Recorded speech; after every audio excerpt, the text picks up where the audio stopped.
le Bishop Tremble qui va nous parler, qui va nous donner un enseignement biblique du jour. Amen. Et on n'a pas coordonné ce qu'on devait parler, mais c'est bon de voir comment le Seigneur est en train de bâtir une chose sur l'autre afin de bâtir son édifice.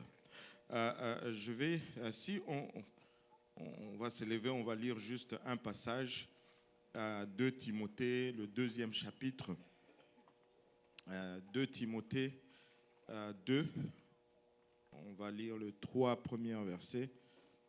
Et Timothée Paul qui est en train d'écrire à Timothée, il dit: toi donc, mon enfant, fortifie-toi dans la grâce qui est en Jésus-Christ. Et ce que tu as entendu de moi en présence de beaucoup de témoins, confie-les à des hommes fidèles qui soient capables de l'enseigner aussi à d'autres. Souffre avec moi comme un bon soldat de Jésus-Christ. Amen. Alléluia. Et nous pouvons nous asseoir.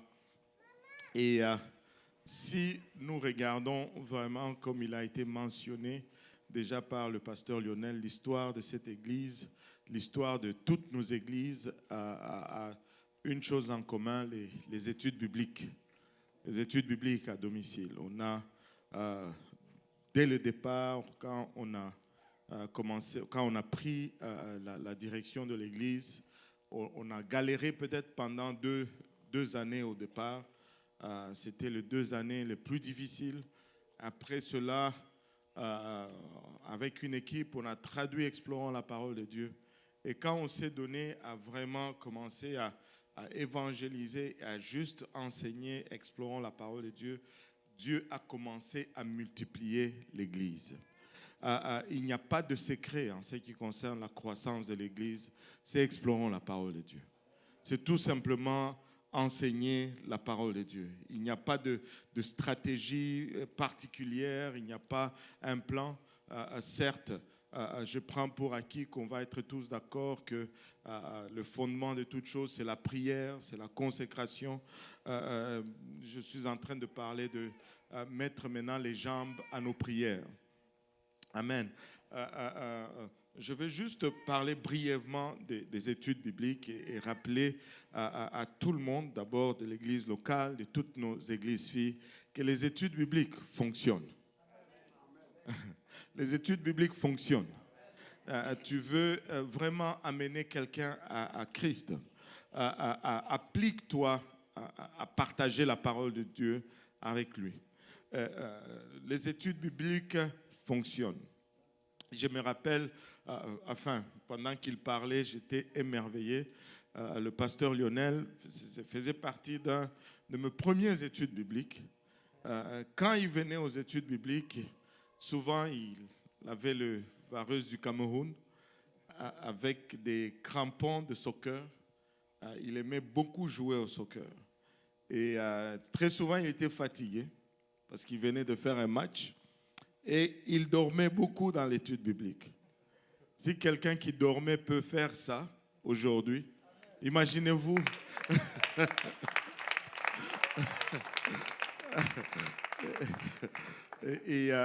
Donc, les études bibliques fonctionnent.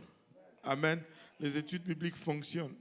Maintenant, il a parlé d'Étienne, qui était le premier à faire Explorons la parole de Dieu. Amen. Et on va juste parler de certains points, vu qu'on n'a pas beaucoup de temps. On va juste parler de certains points en ce qui concerne comment faire une étude biblique. La première des choses que je veux dire, c'est pourquoi j'ai choisi ce passage d'introduction.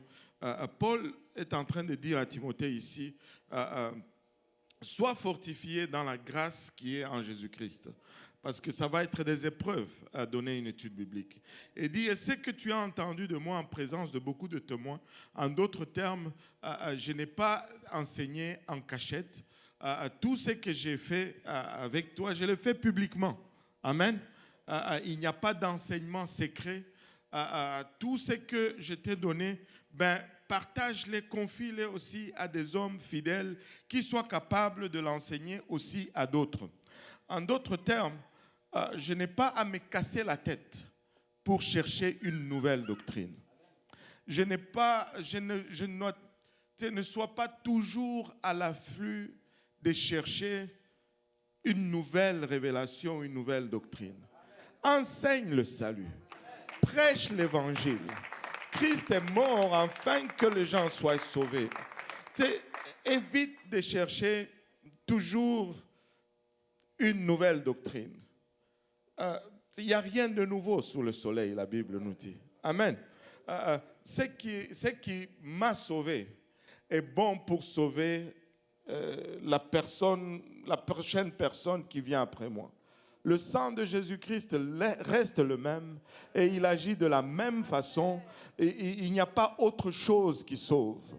Il n'y a pas autre chose qui sauve. Ce n'est pas la révélation qui sauve, c'est l'obéissance qui sauve. Amen. Maintenant, certes, nous devons sortir pour évangéliser, mais après avoir évangélisé les gens, nous devons les amener à non seulement à être sauvés, mais à grandir dans le Seigneur. D'où l'importance de l'étude biblique à domicile. On dit ici, on appelle cela l'étude biblique à domicile. Mais laissez-moi vous dire, ça peut se faire dans un Tim Hortons, ça peut se faire dans une école. Dernièrement, on nous a chassés d'une école parce qu'on faisait l'étude biblique là-bas. On appelait la sécurité sur nous. Ça peut se faire dans une école, ça peut se faire dans une classe de l'église. Au fait, quand on dit étude biblique à domicile, on est en train de souligner ce moment de partage de la parole de Dieu en tête à tête avec quelqu'un ou avec une famille ou avec un groupe restreint de gens dans un cadre autre que le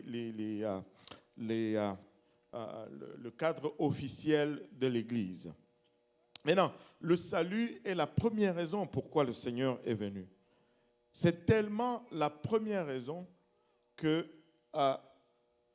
il s'est même nommé comme ça. Au fond, si tu étudies le nom et l'étymologie du nom de Jésus, c'est Yahweh qui sauve. C'est tellement son objectif qu'il s'est nommé comme ça. Ce qui fait que lorsque tu vas être motivé par le salut des âmes, tu vas attirer la grâce et la présence de Dieu. Dieu est intéressé par le salut. Quand ta motivation, c'est le salut de quelqu'un, je te dis, Dieu devient enthousiasmé à ton sujet. Dieu s'intéresse à ce que tu fais. Dieu s'implique dans ce que tu fais. Parce que tu as priorisé sa priorité. Alléluia. Maintenant,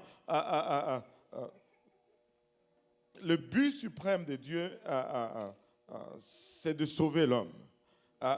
Et les études bibliques domiciliaires vont fonctionner. Le Seigneur lui-même a mis beaucoup d'emphase sur les études bibliques domiciliaires. En d'autres termes, les moments qu'il a eu personne à personne avec des individus en particulier. Lui qui avait des foules qui le suivaient. Mais il trouvait toujours du temps dans son programme de se consacrer à une personne face à face. Il a pris le temps de parler à Zachée et d'aller jusque dans sa maison. Et le résultat, c'est que Zachée était converti. Il a pris le temps de parler avec la femme samaritaine. Il aurait pu interpeller tout le village, mais c'est en parlant avec cette femme samaritaine, une personne à la fois, que tout le village a été converti par la suite. On peut regarder exemple après exemple où le Seigneur a pris le temps avec une personne pour investir en elle, dans la personne, la femme syrophénicienne, et l'a forcé littéralement sa porte vers le Seigneur Jésus-Christ.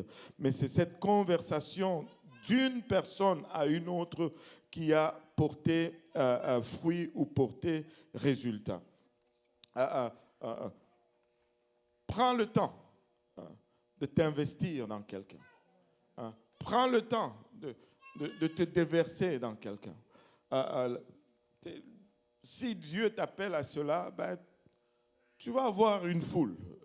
Mais laisse-moi te dire, il n'y a rien d'aussi motivant, d'aussi encourageant que de prendre quelqu'un sous son aile, lui montrer les voies du Seigneur, voir comment cette personne a grandi dans la connaissance du Seigneur, comment cette personne reçoit le baptême du Saint-Esprit. Je ne sais pas si vous avez déjà expérimenté cela. C'est une chose que de prier pour quelqu'un dans l'autel ici, alors qu'on est tous ensemble, de le voir rempli du Saint-Esprit. Mais c'est une autre chose que de prier avec une personne, seul à seul, dans son salon, et de voir le Seigneur le remplir du Saint-Esprit. Il n'y a rien qui rafraîchit une âme autant que cela. Et Dieu veut le faire avec toi. Dieu veut le faire avec toi. Dieu veut le faire avec nous tous. Il y en a qui disent, ben moi je ne suis pas peut-être prône à enseigner.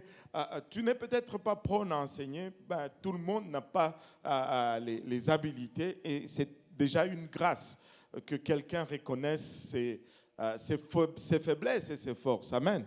Et ce n'est pas du tout un problème. Mais si tu n'es pas prône à enseigner, tu peux toutefois être un catalyseur pour une étude biblique. Je n'ai pas toujours besoin d'enseigner.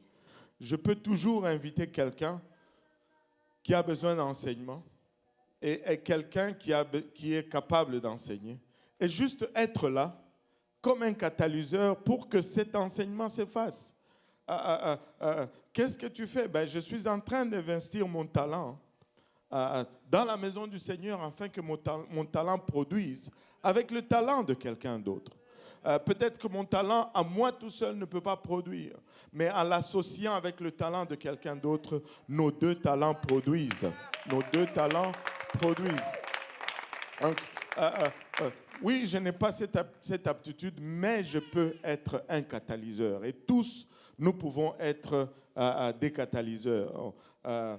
Vous savez, il y a beaucoup de talents culinaires ici. Amen. Et laissez-moi vous dire ceci. On a parlé d'Étienne qui servait la nourriture. C'est depuis les actes des apôtres que la nourriture exerce une puissance extraordinaire sur... je ne peux peut-être pas enseigner, mais je peux cuisiner. Et la nourriture attire plusieurs personnes. Je ne connais pas encore les gens qui sont insensibles à l'attraction de la nourriture. Alléluia. Des fois, on est gêné. On a honte. Qui est de nature gêné ici? Quelques gênés qui est de nature honteux. Alléluia. Certains d'entre vous levez le bras, mais je doute un peu. Vous n'avez pas honte de lever le bras, n'est-ce pas? Alléluia. Des fois, ben, on est gêné, on est honteux. Mais nous devons arriver à cette place où nous vainquons notre honte ou notre gêne. Vous êtes-vous retrouvé dans cette situation? Tu es dans un autobus et tu dis, ben, je vais parler à la personne. Juste après l'arrêt prochain, je vais lui parler. Juste après qu'on passe Sherbrooke, là, je parle.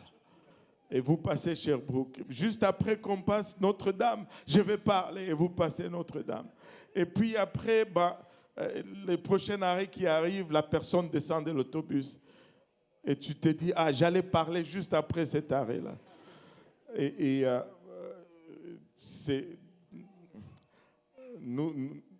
Des fois, nous faisons face à cela comme dans notre nature, la honte ou le gêne. Mais nous devons vaincre cela.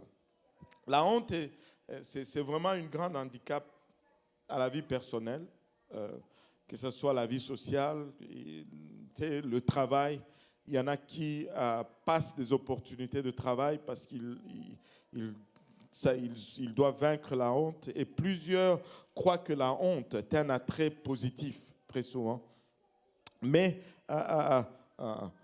La honte n'est pas nécessairement, et je souligne vraiment nécessairement, n'est pas nécessairement un attrait positif. Ce n'est pas toujours un attrait positif. On pense que c'est un attrait positif parce qu'on dit souvent que la honte, c'est le contraire de l'arrogance. Mais la honte n'est pas du tout le contraire de l'arrogance. L'arrogance est un attrait négatif, mais la honte n'est pas le contraire de l'arrogance. Le contraire ou l'opposé de l'arrogance, c'est plutôt l'humilité. Mais la honte, le contraire de la honte, c'est peut-être le mot le plus proche que j'ai trouvé en français, mais c'est vraiment l'audacité ou le courage.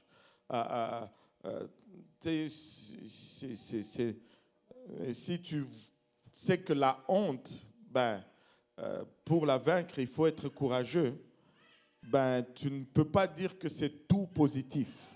Amen. Parce que sinon, le courage serait négatif. Allô? Mais nous devons vaincre notre honte.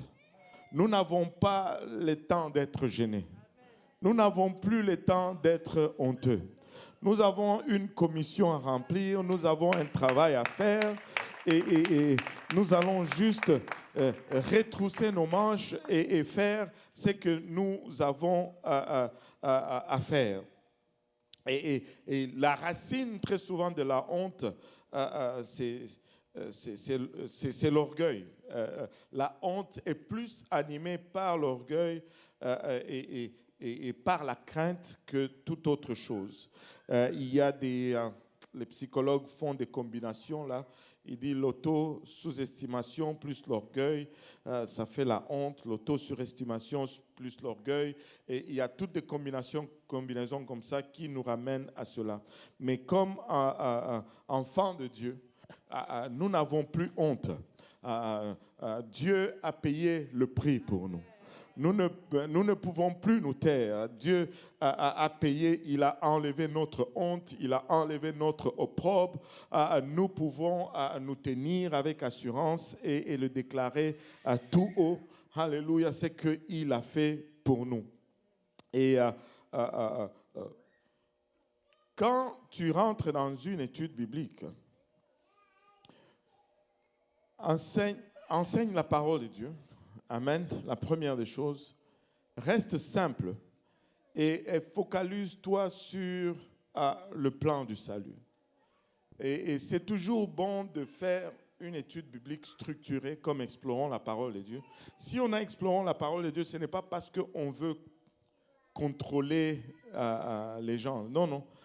C'est que c'est une structure qui est montée stratégiquement. Et quand tu regardes Explorons la parole de Dieu, il y a toujours des leçons stratégiques. La première leçon est stratégique. Si tu enseignes très bien la première leçon, la personne à qui tu enseignes va être accrochée à la parole de Dieu. Elle est conçue pour générer cette soif, pour générer cette curiosité. Et il y a des points là-dedans que tu ne peux pas rester insensible. Ça te montre juste une autre perspective de la parole de Dieu et ça le rend tellement pratique. Ne coupe pas le coin, ne sois pas pressé. Regarde le détail. Prépare-toi et présente bien cette première leçon parce que si elle est bien présentée, tu vas avoir une étude biblique qui va continuer. J'ai eu des gens qui ont dit « je ne veux pas d'étude biblique ». Je leur ai dit « faisons juste une leçon. Si tu n'aimes pas, on arrête. » Et s'ils disent « oui », je me frotte les mains. Amen. Parce que la leçon tu ne peux pas, tu regardes la création, tu regardes les choses qui sont montrées là-dedans, tu ne peux pas ne pas vouloir savoir le reste. Amen. La première leçon est très stratégique. La deuxième leçon commence à t'amener dans le plan du salut déjà. Et la troisième leçon est conçue pour t'amener à la compréhension du salut déjà à partir de l'Ancien Testament. Et la troisième leçon et la septième leçon, ce sont les leçons qui adressent le salut de front. c'est les leçons sur lesquelles tu vas avoir le plus d'opposition. Et ce n'est pas une coïncidence. Ce n'est pas une coïncidence. Mais si tu y vas sans te préparer, sans vraiment peser l'importance de cela, tu peux passer à côté de l'outil le plus efficace qu'il y ait pour gagner les âmes. Et quand tu es dans l'étude, quand tu fais Explorons la parole de Dieu, ton objectif n'est pas de sanctifier la personne. Amen. Allô? Ton objectif, ce n'est pas de sanctifier la personne. Laisse le travail de la sanctification. Le travail de la sanctification est un travail pastoral. Allô? Toi, enseigne seulement le plan du salut et laisse le reste. Et des fois, on va te poser des questions. Et des fois, on a tendance à vouloir répondre à des questions. Je ne sais, on va être honnête, tout le monde, tu ne veux pas, pour dire que je ne connais pas la réponse, ça prend un peu de courage. Surtout si c'est toi qui enseignes. Tu ne veux pas donner l'impression que tu ne connais pas. Or, tous, il y a des choses que nous ne connaissons pas. Et ce n'est pas mauvais de dire, bon, ça, je ne sais pas.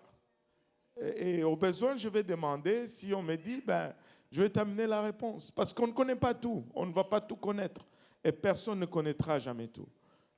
Alors, il y a certaines questions même, on va te poser, même si tu connais la réponse. Tu n'es pas pressé de la donner, on va dire ça comme ça. Allô?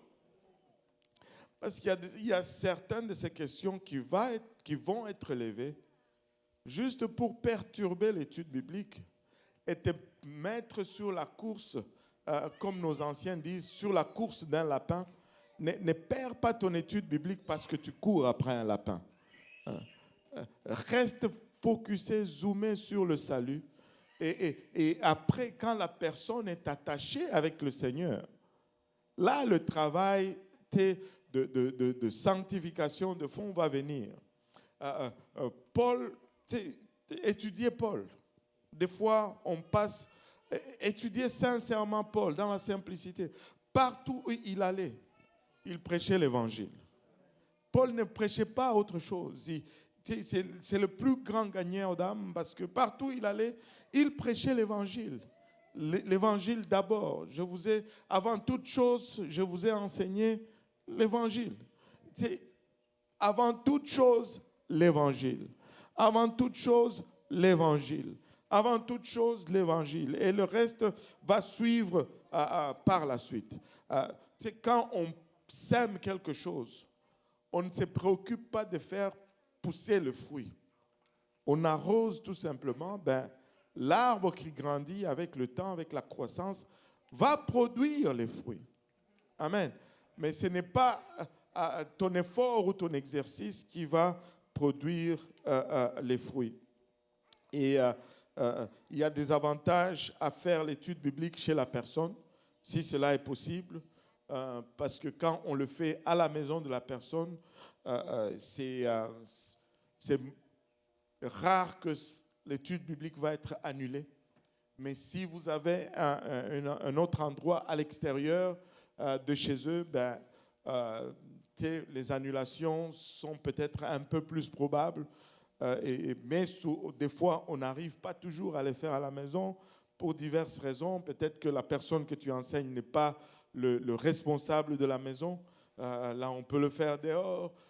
Mais quand c'est le responsable, le concerné, le chef de la maison, c'est toujours mieux de chercher à le faire chez lui à la maison. Quand on le fait à la maison, il y a de ces choses qui arrivent, qui sont les retombées d'une étude biblique à la maison. L'atmosphère de la maison change. On rend la maison sais, on transforme littéralement la maison en sanctuaire, un lieu où le nom de Jésus est élevé. L'atmosphère de la maison va changer. L'avantage de le faire à la maison, c'est que s'il y a d'autres personnes qui sont de la maison, mais qui ne viennent pas nécessairement à l'église, ben, qu'ils ne veuillent ou qu'ils ne le veuillent pas, ils vont entendre ce que tu as à dire. Amen. Et on a eu des cas, j'ai eu un cas comme ça. Ce n'était pas à la maison, mais c'était au travail. Mon temps est fini. C'était au travail. Je témoignais à un jeune homme qui s'appelait Steve Chapados. Je lui disais, viens à l'église. Viens à l'église. Et je lui parlais pendant nos dîners, pendant nos pauses. Mais Steve me disait toujours, bon, un jour, je veux venir. Il me disait, je ne veux pas commencer comme ça. Si je commence comme ça en disant ta Bible sous la main, je vais finir comme ça. Comment? Il dit, je vais commencer comme ça pour finir comme ça. J'ai dit, c'est plutôt le contraire que tu dois faire. J'ai parlé à Steve tous les jours, mais Steve ne m'écoutait pas. Finalement, un jour, il y avait, on était 4 dans le cubicule. Il y avait un autre monsieur qui avait 63 ans, 65 ans, proche de la retraite. Lui, il s'appelait Hughes. Et il me regarde un jour, il me dit, oh, tu sais, Dieudonné, je me suis acheté une Bible aujourd'hui. J'ai dit, oh, Hughes. et puis, quelques jours après, tu dis, oh, j'ai commencé à lire ma Bible. Je me suis acheté la Bible de Jérusalem. Tu sais, la grosse là. J'ai dit, ah, c'est bon. Et j'ai dit, mais Yous, depuis quand est-ce que tu as commencé à avoir cet intérêt sur la parole de Dieu? Il m'a dit, il commence d'abord à rire. Il m'a dit, tu sais, tu disais à Steve, tu dis, tu dis que tu ne veux pas finir comme ça. Qui sait si tu vas finir demain ou après-demain? Tu ne sais pas. Il dit, si lui il avait, je pense, 20 quelques années, si lui qui a 20 ans n'est pas sûr de demain, qu'en est-il de moi? Alors je me suis dit, c'est mieux que je commence à me... mon objectif était une personne, mais une autre qui était là a reçu le message. Et donc, adonnons-nous à l'étude biblique. Il n'y a rien d'aussi clé à la croissance d'une église que les études bibliques. Mais je vais encore revenir là-dessus. Ne va pas enseigner n'importe quoi. Ne va pas enseigner des doctrines que tu as eues dans le rêve. Non. Non. Explorons la parole de Dieu. Amen. C'est déjà tout préparé. Tu n'as pas besoin d'inventer. Tu n'as pas besoin de venir avec une nouvelle révélation. Regarde, Jésus est mort à la croix. Il a versé de son sang pour nous tous. Et c'est ce même sang qui agit dans ma vie. On a prêché, on a eu le message hier. C'est le seul sang qui sauve. Il n'y a pas un autre sang. Tu ne vas pas découvrir autre chose. Il n'y a rien d'autre à découvrir, mon ami. Servons Jésus-Christ, gagnons les âmes. Les temps sont proches, les temps sont avancés. Gagnons les âmes. Faisons vite parce que le Seigneur revient très bientôt. Si on peut s'élever tous ensemble.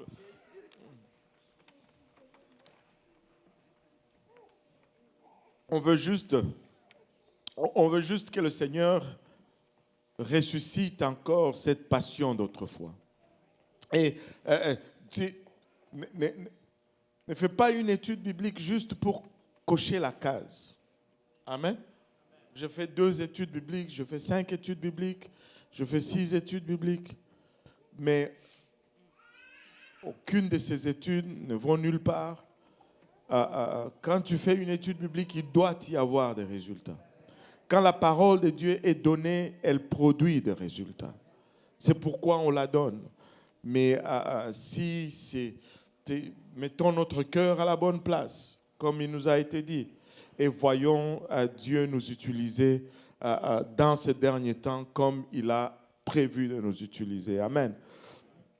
Si nous pouvons élever nos voix juste pour un moment et prier que Dieu nous aide à sonder notre cœur, à mettre notre motivation à la bonne place et avoir une moisson et faire revenir le roi le plus rapidement possible. Seigneur, nous te sommes, Papa, infiniment reconnaissants du privilège du salut, Seigneur. Papa, nous n'avons pas mérité ceci, Seigneur. Ceux qui sont au dehors de ton Église ne sont pas, alléluia, pires que nous, Seigneur. C'est par ta grâce que nous sommes là. Mais nous prions, Seigneur Jésus-Christ, Papa, que tu daignes, Papa, étendre cette grâce pour d'autres membres de nos familles, Seigneur, nos voisinages, nos écoles, nos lieux de travail, Père. Alléluia. Accorde-nous, Seigneur, un cœur humble, un cœur plein de compassion, Seigneur, qui regarde comme toi tu regardes, Papa, afin que nous puissions être ton extension, Papa, dans les divers lieux où tu nous appelles, Seigneur. Papa, donne-nous de regarder comme tu regardes, Père. Donne-nous, Papa, d'aimer comme tu aimes, Seigneur Jésus-Christ. Et donne-nous, Papa, de nous humilier comme toi tu t'es humilié, Seigneur. Papa, Ilabachata, afin que, Papa, Ilabachata, cette moisson puisse être rassemblée, que tu reviennes, Papa, le plus vite pour nous délivrer de tout ceci, Seigneur. Papa, merci encore une fois pour le privilège. Merci encore une fois, Papa, pour l'opportunité, Papa. Et aide-nous, Seigneur, à ne pas passer à côté de cette opportunité. Au nom de Jésus, Papa, nous voulons mettre nos habilités, nos talents entre tes saints bras, Seigneur. Au nom de Jésus, nous disons tous au nom de Jésus. Alléluia. Battons nos mains pour le Seigneur, juste encore une fois. Et